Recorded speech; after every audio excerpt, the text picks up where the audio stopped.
8 conférences-débats étaient proposées ce jour-là par le Rotary Club de Rueil-Malmaison, dans des domaines aussi variés que les lettres, les arts ou encore l'économie.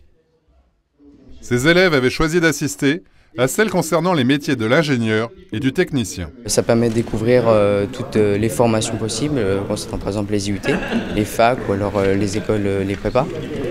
Donc ça apporte toujours un plus pour nous, pour notre futur, notre formation, et c'est enrichissant. Cette conférence permettait aussi de découvrir sa vocation ou de connaître la filière la plus adaptée à son projet professionnel. Je voudrais plus être ingénieur dans le génie mécanique, plus spécialisé aéronautique ou aérospatial. Et du coup, la conférence elle m'a permis de confirmer qu'un DUT après peut donner la possibilité de rentrer dans une école d'ingénieur. Ça permet en plus d'avoir un diplôme au bout de 2 ans et après de rentrer dans une école d'ingénieur pour avoir encore un autre diplôme 3 ans plus tard. Il est même possible de ne pas avoir le bac S scientifique. La filière du bac technologique STI 2D, suivie d'une classe préparatoire TSI, est en effet un autre moyen d'accéder aux écoles d'ingénieurs. Cette formation est en plus accessible sur place, au lycée Richelieu.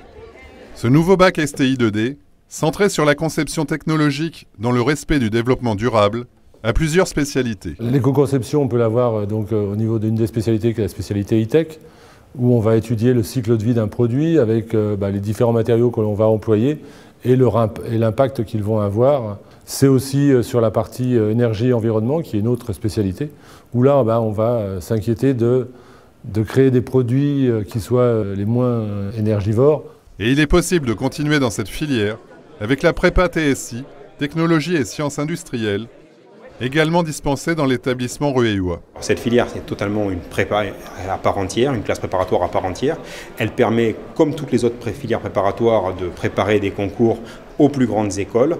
Nous avons donc des concours qui sont réservés aux élèves issus des filières TSI de toute la France. Lors de cette journée d'information, de nombreux anciens élèves du lycée Richelieu étaient venus présenter les filières d'études qu'ils poursuivent actuellement.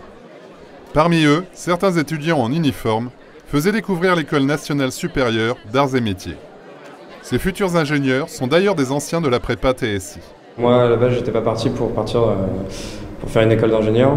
Et c'est vrai que quand on m'a parlé de la prépa TSI, j'ai dit pourquoi pas, et j'y suis allé. Et au final, je me retrouve aux arts et métiers, une des meilleures écoles d'ingénieurs. C'est une école assez technique, donc on va faire pas mal de mécanique. Donc oui, ça suit la prépa TSI. Ça forme des ingénieurs qui peuvent exercer dans tous les secteurs qu'ils veulent, aussi bien dans la finance, dans l'informatique, dans le cosmétique, vraiment à peu près tout. Avec 35 places réservées pour les étudiants des classes préparatoires TSI, l'École nationale supérieure d'arts et métiers a le plus important quota dédié pour cette filière. Il faut savoir que toutes les grandes écoles d'ingénieurs ont un nombre de places réservées à ces élèves en formation technologique.